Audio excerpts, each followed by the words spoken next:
இந்த உலகத்துல மனுஷன் எவ்வளவோ தவறுகள் செய்யறான். அதுக்கெல்லாம் என்ன காரணம்?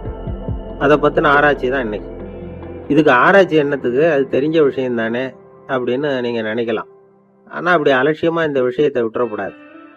பொதுவா எல்லோரும் நினைக்கலாம், எது சரி எது தவறு அப்படின்னு தெரியாததுனாலதான் மனுஷன் தப்பு பண்றான் அப்படின்னு. ஆனா அப்படி சொல்லிட முடியாது. மனுஷன் தெரிஞ்சே தான் தவறுகள் பண்றான். இப்போ உதாரணத்துக்கு ஒரு சாலையில இடது பக்கம் போக வேண்டிய ஒருத்தர் நடுக்கோட்டை தாண்டி வலது பக்கமா வண்டியை ஓட்டிட்டு போறாருன்னு வச்சுங்க.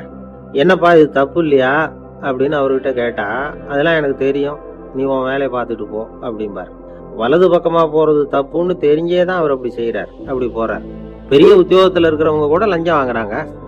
அவங்களுக்கெல்லாம் லஞ்சம் வாங்குறது தப்புன்னு தெரியலன்னு அர்த்தம்? திருடுறது தப்புன்னு தெரியாமலாம் மனுஷன் திருடுறான்? நல்லாவே தெரியும். நீங்க வேணும்னா கேட்டு பாருங்க, வேற வழி இல்லை அதனால தான் திருடுறேன்பா.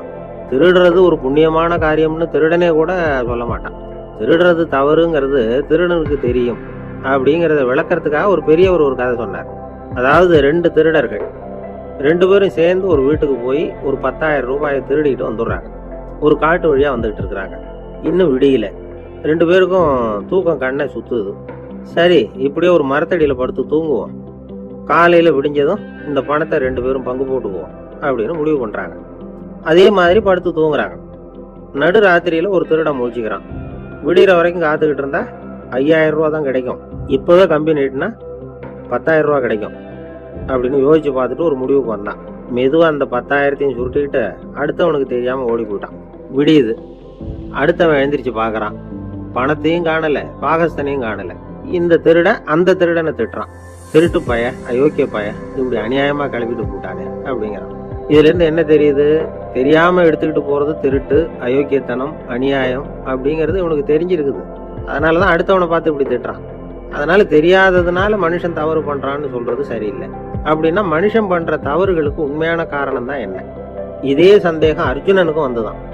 அதனாலதான் அவன் பகவானை பார்த்து கேட்கறான், மனுஷன் தன் விருப்பத்துக்கு விரோதமா ஏதோ ஒரு சக்தியினால பலாத்காரமா இழுக்கப்பட்டது மாதிரி பாவம் பண்றானே, அந்த சக்தி என்ன அப்படின்னு கேட்கறான். இதுக்கு பகவான் பதில் சொல்றார், காமமும் குரோதமும் தான் அந்த சக்திகள், அதாவது ஆசையும் சினமும். இது 2ம் உன்னுடைய எதிரிகள் அப்படிங்கிறத புரிஞ்சுக்கோ அப்படிங்கிறார். இன்னமும் நுணுக்கமா பார்த்தா காமத்தினுடைய மறு உருவங்கள் தான் குரோதமும் லோபமும். ஆசை நிறைவேறலன்னா குரோதம், அதாவது கோபம். ஆசை நிறைவேறிட்டதுன்னா லோபம், அதாவது பேராசை. பாவத்தை கண்ட்ரோல் பண்ணணும்னா அதுக்கு மெயின் சுவிட்ச் எது அப்படிங்கிறது இப்பதான் தெரியுது. அதுக்கு மனுஷன் தெரிஞ்சே தான் தவறு பண்றான் அப்படின்னு பேசிக்கிட்டோமே. அதுக்கு ஒரு உதாரணம். ஒருத்தர் வந்தார், காலில் கட்டோட வந்தார். என்னங்க காலில் கட்டுன்னு? சார், நேற்று ராத்திரி தூக்கத்துல எங்க வீட்டு கூரையில ஏணியை சாத்தி வச்சு இறங்கினப்போ வழுக்கி விழுந்து காலை உடைச்சுக்கிட்டேன்னார். உங்க வீட்டுல தான் ஏணியே கிடையாது சார் அப்படின்னு. உண்மைதான் சார், நான் கீழே விழுந்து முழிச்சுக்கிட்டதுக்கு அப்புறம் தானே ஏணி இல்லைங்கிறது எனக்கு ஞாபகம் வந்தது அப்படின்னார்.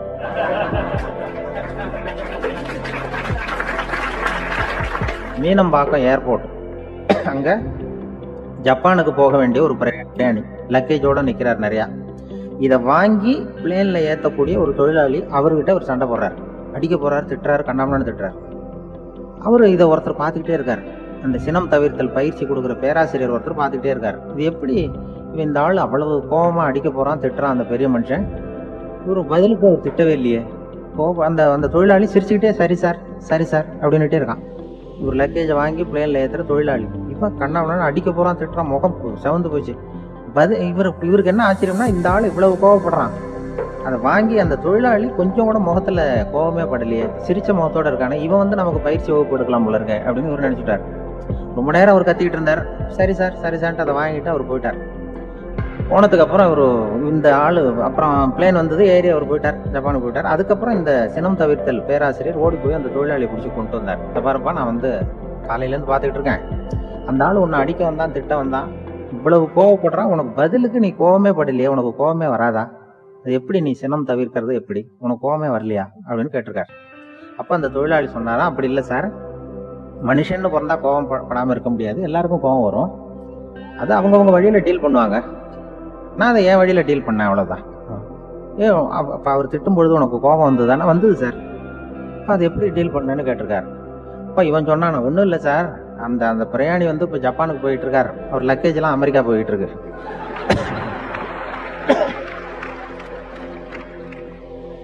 இதுக்கு நாம எதுக்கு சார் அனாவசியமா அவன்கிட்ட போய் சண்டை போட்டுக்கிட்டேன்? மாற்றி ஏற்றி விட்டா அவன் போய் பார்த்துக்கிறான் எங்கேயாவது. அதுதான் நான் சினம் தவிர்க்கிற வழி அப்படின்னு சொன்னாராம். உடனே இதை தான் எனக்கு தெரிஞ்சது கோபம் வராமல் இருக்கிறதுன்னு அங்கே பேசினேன் அந்த கூட்டத்தில். அதுக்கப்புறம் இன்ன வரைக்கும் அவங்க கூப்பிடுறதே இல்லை என்ன. ஒரு இறைநேச செல்வர் ஒருத்தர் இருந்தார். ஒரு அம்மா வந்து எனக்கு அப்பா தண்ணி கொடுப்பா அப்படின்ட்டு படுக்கையில் இருந்த அம்மா. இவர் ஏதோ படிச்சுக்கிட்டு இருந்தவர், ஒரு சின்ன இளைஞர். உடனே ஓடி போய் ஒரு குவளையில் தண்ணி எடுத்துகிட்டு போய் அம்மாவுக்கு முன்னாடி நிற்கிறார். முன்ன அந்த அம்மா அதுக்குள்ளே தூங்கி போச்சு. இவர் அந்த தண்ணியை வச்சுக்கிட்டு அவர் பாட்டு நிற்கிறார். விடிஞ்சு போச்சு. விடிகிற சமயத்தில் அந்த அம்மா முடிச்சு பார்க்குது, பையன் தண்ணியோட கையில் வச்சுட்டு நிற்கிறார். ஏம்மா என்னப்பா நீ ராத்திரி பூரா தண்ணியோட நின்றுட்டு இருக்கிறியா எனக்கா அப்படின்னு. அப்பா அந்த அவர் சொன்னாராம், ஆமாம்மா ராத்திரி தண்ணி தாகமாக இருக்குன்னு கேட்டீங்க, உடனே தண்ணி கொண்டு வந்துட்டேன். ஓடி வந்து பார்க்கும்பொழுது நீங்கள் தூங்கிக்கிட்டு இருந்தீங்க. தூங்கிட்டு இருக்கும்பொழுது உங்களை எழுப்ப வேண்டாம், தூக்கத்தை கெடுக்க வேண்டாம்னு நான் நினச்சேன். அதனால் எழுப்பலை. தூக்கம் முழிக்கிற சமயத்தில் உடனே தாகமாக இருக்கும், தண்ணி குடிக்கணும்னு ஆசைப்படுவீங்க, அதனால தண்ணியை பக்கத்துலேயே வச்சுட்டு நிற்கிறேன் அப்படின்னு அந்த இளைஞர் சொன்னாராம். அப்படியே கட்டி பிடிச்சிட்டு நீ பிற்காலத்தில் பெரிய அறிஞராக வருவேன்னு சொல்லி அந்த அம்மா வரணும்னு சொல்லி இறைவனை வேண்டாங்களாம். அவர் தான் இஸ்லாமிய மார்க்கத்தில், தீன் மார்க்கத்தில் பெரிய ஆளானது.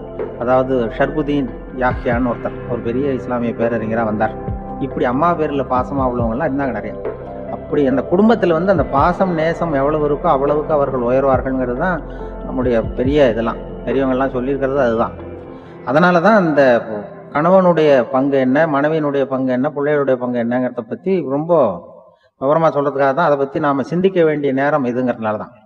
கணவனுக்கு வந்து இது வந்துடக்கூடாது, அதாவது கோபம் வரக்கூடாது, நிதானம் வேணும் அப்படின்லாம் சொல்லுவாங்க. நிதானம், கணவன் வந்து கோபப்படக்கூடாதுமா. அதுக்கு நாங்கள் மனுஷனுக்கு சினம் தவிர்த்தல்னு பயிற்சியெல்லாம் கொடுக்குறாங்க. இப்போ ஒரு குழந்தை பிறந்து தான் ஒரு வீட்டில், அந்த குழந்தைக்கு என்ன பேர் வைக்கிறதுங்கிறது ஒரு தகராறு. இந்த குழந்தைக்கு என்ன பேர் வைக்கிறதுங்கிறதுல தகராறு வந்துடுது. யாரு? கணவனுக்கும் மனைவிக்கும். அவன் என்ன சொல்றான், எங்க அப்பா பேரை தான் வைக்கணுங்கிறான் அவன். இந்த அம்மா என்ன சொல்லுது, இல்லை எங்க அப்பா பேரை தான் வைக்கணும் அப்படிங்குது. காலையிலேருந்து சண்டை, தகராறு. எதிர்த்த வீட்டுக்காரன் பார்த்தான், இது என்ன காலையிலேருந்து எதிர்த்த வீட்டில் தகராறு நடக்குது, என்னன்னு போய் கேட்டிருக்கான். என்னம்மா உங்களுக்கு உள்ள தகராறு, காலையிலேருந்து பார்த்தேன் அப்படின்னா. ஒன்றும் இல்லைம்மா, குழந்தைக்கு பேர் வைக்கிறதுல எங்களுக்கு உள்ள ஒத்து போக முடியல.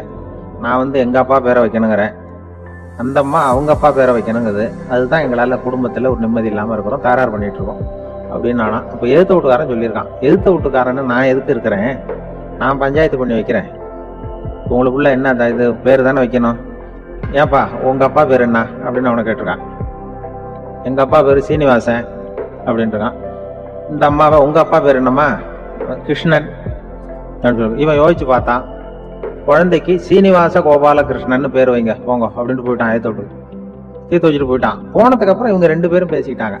சரி, இந்த சீனிவாசன் சரி, கிருஷ்ணன் சரி, நடுவில் கோபாலம் யாரு அப்படின்னு சொல்லி அவனை போய் இழுத்துட்டு வந்தான். எழுத்து வீட்டில் போய் அது யாரா, அது இங்க வா, அது யாரா கோபால, அது எங்க அப்பா பேரு, நீ அதை மட்டும் எதுக்கு விட்டு வைக்கிற, அதையும் சேர்த்து வச்சுட்டு போடான். அதாவது குடும்பத்துல வந்து ஒரு கணவனும் மனைவியும் ஒரு சின்ன விஷயத்துல கூட ஒத்து போகலன்னா இப்படிதான் ஏத்து வீட்டுக்காரன் பஞ்சாயத்துக்கு வருவான், கோபாலன்னு வந்து குறுக்க வருவான் அவன். அப்படி அந்த அனுசரிப்புங்கிறது குடும்பத்துல ரொம்ப அவசியம். கணவனும் மனைவி அது ஒண்ணுக்கு மேல இந்த கல்யாணம் பண்ணிக்கிறாங்க, அது ரொம்ப அவஸ்தை. ஒருவனுக்கு ஒருத்திங்கிறது நம்ம இதெல்லாம் சொல்றது. ஒன்றுக்கு மேற்பட்ட திருமணங்கள் வந்து சங்கடத்துல தான் கொண்டு வந்து விடும். நிறைய சொல்லுவாங்க. உலகத்திலேயே ஒரு பெரிய இது என்ன தெரியுங்களா, இயற்கை வந்து நிர்ணயம் பண்ணுது. இப்போ வந்து நம்ம சில பேருக்கு எனக்கு பொம்பளை பிள்ளை வேண்டாம், ஆம்பளை பிள்ளை வேண்டாம்னு சொல்லி இந்த ஸ்கேன் பண்ணி என்னென்னவோ பண்ணிட்டு இருக்கிறாங்கல்ல. ஆனால் இயற்கை வந்து அந்த 50-50 ரேஷியோவை அது வந்து மெயின்டைன் பண்ணிட்டு இருக்கு. இந்த உலகத்துல ஒரு அதிசயமான உண்மை என்னன்னா, 116 ஆம்பளை பிள்ளை பிறந்தா 100 பொம்பளை பிள்ளை பிறகுதான். உலக அளவுல 116 ஆம்பளை பிள்ளை பிறந்தா 100 பொம்பளை பிள்ளை பிறகுது. இது எதுக்கு 16 அதிகமா பிறகுதுன்னா, அந்த வாலிப வயசு அடையறதுக்குள்ள 16 செத்து போகுது. 16 அங்கங்க ஓடுறது, கொஞ்சம் முரட்டத்தனமா போறதுனால செத்து போகுது. அந்த 50-50 இந்த ஒருத்தருக்கு ஒருத்தங்கிற ரேஷியோவை இயற்கை வந்து மெயின்டைன் பண்ணிட்டு இருக்கு. அது ஒரு பெரிய அதிசயம். அதை விட பெரிய அதிசயம் என்னன்னா, இந்த உலக யுத்தம் நடந்தது இல்ல, முதல் உலக யுத்தம், 2வது யுத்தம், அப்ப பாத்துருக்காங்க, கணக்கு எடுத்திருக்கிறாங்க. அந்த யுத்தம் முடிஞ்ச பிறகு 116 ஆம்பளை பிள்ளைக்கு பதிலாக 160 170 பிறக்க ஆரம்பிச்சுதான். 100 பெண் குழந்தைக்கு 170 180 ஆண் குழந்தை. இது எதுக்குன்னா, அந்த போர்ல செத்து போகுதுல ஆம்பளை பிள்ளைகள், அதை ஈடுகட்டுறதுக்காக அதிகமாக பிறக்க ஆரம்பிச்சிருக்கு. அந்த அளவுக்கு இயற்கை ஒரு பெரிய ரேஷியோவை மெயின்டைன் பண்ணுது. அதாவது ஒருவனுக்கு ஒருத்திங்கிறத அது சொல்லிட்டு. புறாவெல்லாம் வளர்த்தீங்கன்னா, நான் கூட புறா வளர்த்துருக்கிறேன் ஊரில். புறா வளர்த்தீங்கன்னா ஒரு தடவைக்கு 2 முட்டை தான் விடும் ஒரு வீட்டுக்கு. அந்த 2 முட்டையும் குஞ்சு பறிச்சுன்னா அதில் ஒன்று ஆணாக இருக்கும், ஒன்று பொண்ணாக இருக்கும்.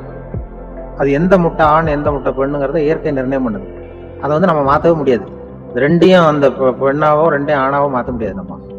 அதனால அந்த இயற்கையை புரிஞ்சுக்கிட்டு நாம நடந்துக்கணும். அதனால தான் ஒரு கணவன் ஒரு மனைவி, அதான் ஒருத்தருக்கு ஒருத்தங்கிறது. ஒண்ணுக்கு மேல சங்கடம் தான். ஒரு ஆளு ஹோட்டல்ல சாப்பிட போனான், சாப்பிட்டு முடிச்சான், எழுந்திரிச்சு முதலாளி கிட்ட பில்லை கொடுத்தான், காசை கொடுக்கல. முதலாளி பணம் கொடுன்னு கேட்டார். இவன் என்கிட்ட பணம் இல்லைன்னா. முதலாளி கொஞ்சம் கூட அலட்டிக்கல, உள்ளே இருந்து ஒரு ஆளை கூப்பிட்டார். இவனை கூப்பிட்டுட்டு போய் இட்லி மாவாட்ட சொல்லுன்னார். இவனும் கவலைப்படாம உள்ள போயிட்டான். அப்போ அழைச்சிட்டு போற ஆளு கேட்கறான், ஏன் சார் சாப்பிட்றதுக்கு முன்னாடி காசு இல்லைங்கிறது உங்களுக்கு தெரியாதா அப்படின்னு கேட்கறான். தெரியும், காசு இல்லைங்கிறதும் தெரியும், காசு இல்லாம சாப்பிட்டா மாவாட்டணுங்கிறதும் தெரியும் அப்படின்னா அந்த ஆள். அப்படின்னா நீங்க உங்க வீட்லயே சாப்பிட்டுருக்கலாமே அப்படின்னு கேட்கறான் அவன். அதுக்கு இவர் சொல்றாரு, அது எப்படி, அங்க சாப்பிட்டாலும் நான் இதே வேலையை தானே செய்ய வேண்டியிருக்கும் அப்படின்னாராம். எனக்கு அதிர்ஷ்டமே இல்லை சார் அப்படின்னாரு ஒருத்தர். ஏன் அப்படி சொல்றீங்கன்னு கேட்டோம்.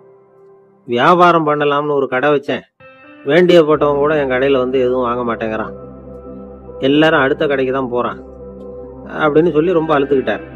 இதுக்கு போய் அதிர்ஷ்டம் இல்லைன்னு சொல்லாதீங்க, வாடிக்கையாளர்களை கவர்றது எப்படிங்கிறது உங்களுக்கு தெரியல, அதுதான் குறை அப்படின்னு. சார் உங்களுக்கு தெரிஞ்ச அந்த ரகசியத்தை எனக்கும் கொஞ்சம் சொல்லி கொடுங்களேன் அப்படின்னார்.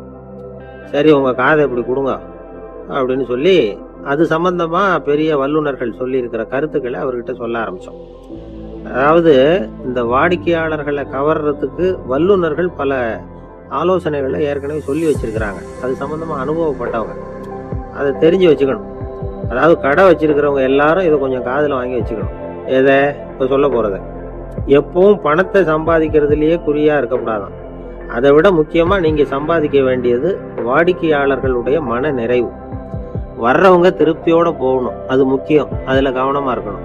கடைக்கு வர்ற ஒருத்தர் ஏதாவது ஒரு குறை சொல்றாருன்னு வச்சுங்க, அதை அலட்சியப்படுத்தக்கூடாது, ரொம்ப அக்கறையோட அதை காது கொடுத்து கேட்கணும். அப்படியா சார், அதை நான் அவசியம் கவனிக்கிறேன் அப்படின்னு சொல்லணும். ஒருத்தர் வரார், சார் நேற்றுக்கு உங்க கடையில இதை நான் வாங்கிட்டு போனேன், வீட்டில் இது வேணான்னு சொல்லிவிட்டாங்க, அது திருப்பி கொடுக்கறதுக்காக தான் வந்திருக்கிறேன் அப்படின்னு சொல்லி திருப்பி கொடுக்குறாரு. உடனே நீங்க முகம் சுளிக்க கூடாது, எரிச்சல் படக்கூடாது. வழக்கம் போல நிதானமா முகம் அலர்ச்சியோட அதை திருப்பி வாங்கிக்கணும். இவ்வளவு ரூபாய்க்கு சாமான் வாங்கினா இந்த ஸ்பூன் அன்பளிப்பு, இப்படி ஏதாவது கொடுக்கலாம். பண்டிகை காலங்கள்லேயும் பொருள்கள் வாங்குறவங்களுக்கு இப்படி ஏதாவது பொருத்தமா ஒரு அன்பளிப்பு கொடுக்கலாம். நீங்க கொடுக்கறது ஒரு சர்வசாதாரணமான பொருளா இருந்தா கூட அது வாங்குற ஒரு மனசுல ஒரு மகிழ்ச்சியை ஏற்படுத்தும். எதுவும் உங்களால கொடுக்க முடியலன்னா உங்க முகம் நிறைஞ்ச சிரிப்பியாவது கொடுங்க, அது போதும். உங்க கடையில் இல்லாத ஒரு பொருளை வாடிக்கையாளர் கேட்கிறார், உடனே இல்லைன்னு முகத்தில் அடிச்சது மாதிரி சொல்லிடக்கூடாது. கொஞ்சம் உட்காருங்க சார் அப்படின்னு சொல்லி உங்க பணியாளர் யாரையாவது அனுப்பி வெளியில இருந்து வாங்கிட்டு வர சொல்லி அவர்கிட்ட கொடுக்கலாம். சில பேர் உங்க கடைக்கு வரும்போது அவங்க வீட்டு குழந்தைகளையும் கூப்பிட்டுட்டு வர்றாங்கன்னு வைங்க. நீங்க என்ன செய்யணும்னா அந்த குழந்தைகளை முதல்ல கவனிக்கணும். அது கண்ணத்தை கிள்ளணும், அதுகிட்ட விளையாடணும், அதுக்கு ஏதாவது மிட்டாய் பிஸ்கட் எதையாவது கொடுத்து அது கவனத்தை கவரணும். அதுக்கப்புறம் பெரியவங்களை கவனிக்கலாம். உங்க கடையில வேலை செய்யற பணியாளர்கள் சுத்தமா இருக்கணும், சிரிச்ச முகம், சுறுசுறுப்பு, இது ரெண்டும் அவங்களுக்கு தேவை. அழுது வடிஞ்சிட்டு இருக்கக்கூடாது.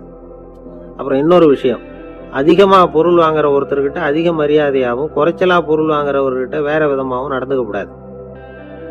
எல்லாருக்கிட்டையும் சமமா நடந்துக்கணும்.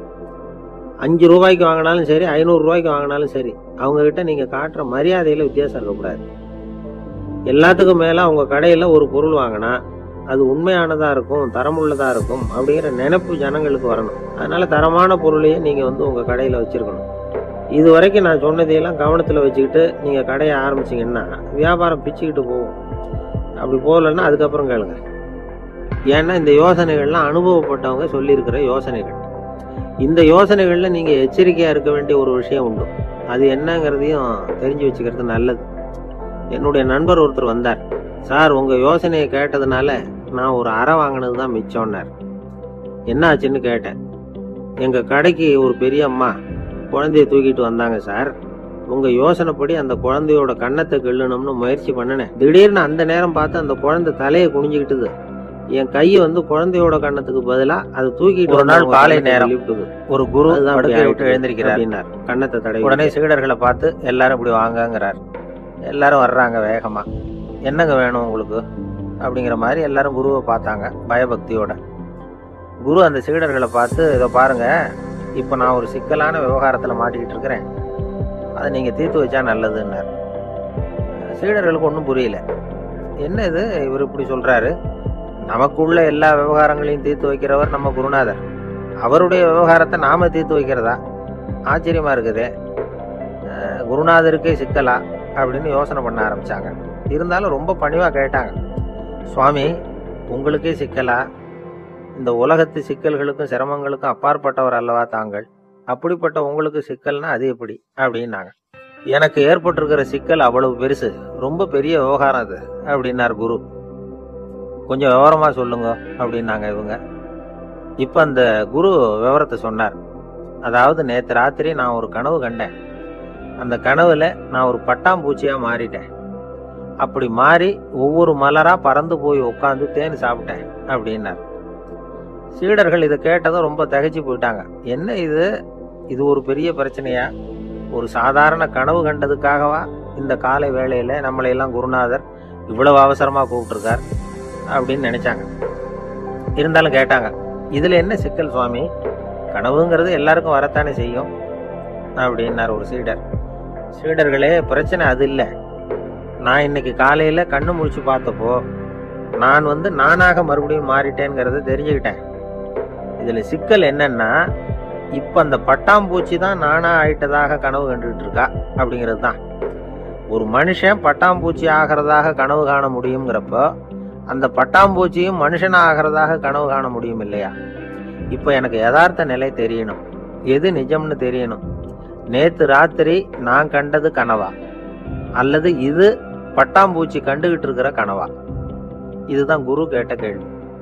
இதை கேட்டதும் சீடர்கள் ரொம்ப குழம்பி போயிட்டாங்க. சுவாமி, இது வரைக்கும் நாங்க தூங்குறப்ப பாக்குறது கனவுன்னும் மூழ்கிட்டு இருக்கிறப்ப பாக்குறது நனவுன்னு நம்பிட்டு இருக்கிறோம். இப்போ எங்களை ரொம்ப குழப்பிட்டீங்க, இதுக்கு பதில் சொல்ல எங்களுக்கு சக்தி இல்லை அப்படின்னு சொல்லிவிட்டாங்களாம். அதுக்கப்புறம் அந்த குரு சொன்னாராம், நினைவு தான் முக்கியமான அம்சம். முடிவு கட்டம்னா பகலின் நினைவுகளை விட இரவின் கனவுகளே ரொம்ப உண்மை. ஒருத்தன் வந்து தூங்க போனா தூங்கிக்கிட்டே இருந்தா அவன் காணும் கனவு பொய்ங்கிறத அவன் உணர மாட்டான். ஒவ்வொரு கனவும் காணும் பொழுது அது ரொம்ப உண்மையா தான் தெரியுது. ஒரு கனவு கூட உண்மை இல்லைன்னு கனவுல தோன்றுவதே இல்லை அப்படின்னார் குரு. அகில வாழ்வு அத்தனையும் சொற்பனம் கண்டாய் அப்படிங்கிறார் தாயுமானவர். ஆகையினால